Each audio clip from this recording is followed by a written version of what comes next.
تعرفوا؟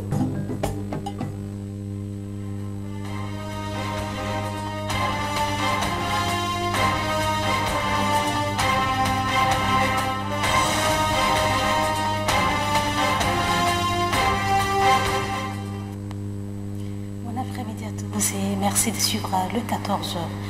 Mbang Orguidina, le nouveau préfet du département du Mandoul oriental, nommé le 5 septembre dernier, il a été installé dans ses nouvelles fonctions le week-end dernier par le gouverneur de la région du Mandoul, Issa Djidé.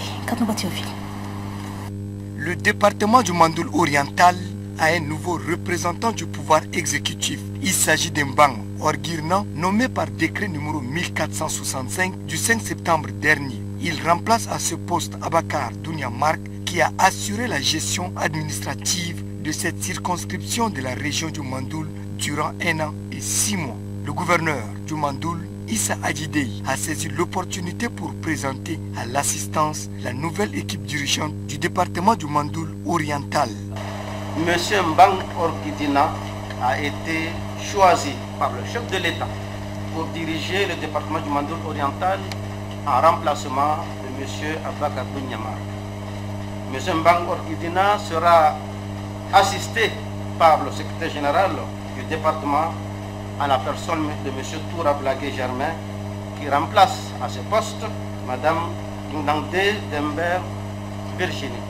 Abakar Mark Dounia a exprimé toutes ses reconnaissances à ses collaborateurs civils et militaires, au gouverneur et à la population qui se sont investis à ses côtés afin qu'ils puissent relever les défis de la sécurité des biens et des personnes, de la cohésion sociale et du respect de l'autorité de l'État.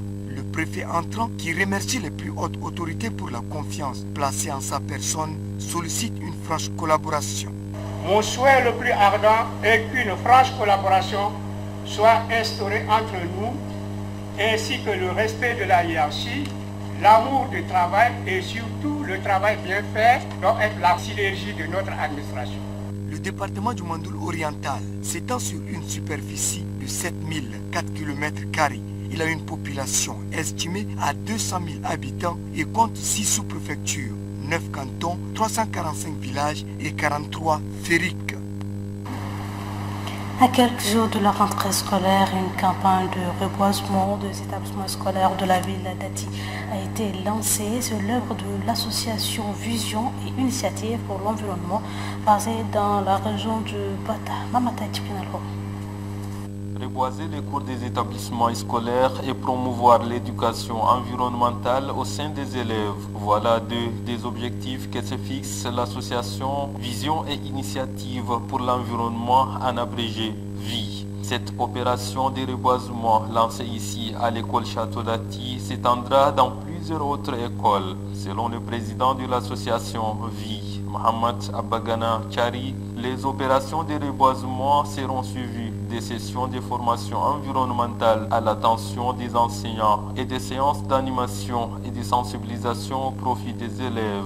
Intervenant à leur tour, les directeurs de l'école Château, l'inspecteur pédagogique et l'inspecteur de l'environnement se sont tous accordés à dire que grâce à ces reboisements, les écoles seront bientôt ombragées et les élèves en bénéficieront. De même, ils seront protégés contre le soleil. Pour Madame le maire de la commune d'Ati, Adama Mohamed, cette initiative mérite d'être encouragée et appuyée. Pour elle, la lutte contre la désertification est une préoccupation majeure de sa commune. C'est pourquoi elle demande aux responsables de cette école et aux élèves de bien entretenir ce plan.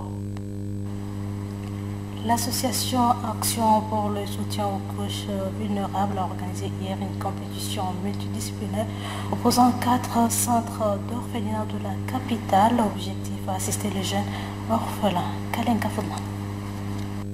Organisée par l'association Action pour la solidarité et le soutien aux couches vulnérables à Soscov, cette compétition consiste à encourager les meilleurs orphelins et leur permettre de bien démarrer la rentrée scolaire qui pointe à l'horizon. Issus des différents orphelinats de la capitale, ces orphelins ont compétit en dictée, lecture et calcul. Une compétition au cours de laquelle la SOSCO va primer les meilleurs de chaque discipline en leur offrant des fournitures scolaires composées de cahiers, bics, ardoises et sacs. Des fournitures scolaires offertes par le chef de canton Malema Abakar Mahamad Adoum pour aider les enfants orphelins dans leur cursus scolaire. La SOSCO est une association de jeunes ouvrant pour l'humanisme social. Ne perd jamais de vue pour ces pareilles réalisations en faveur de ces enfants vulnérables. Cette première édition ne serait ni la première ni la dernière. Cette initiative de la SOSCOV est automatiquement saluée par le directeur des SOS Village d'enfants Tchad Naglengar Joseph et le représentant du maire de la commune du 8e arrondissement Abakar Adoum Haroun. Pour eux, cette compétition va développer la culture de l'excellence entre les orphelins.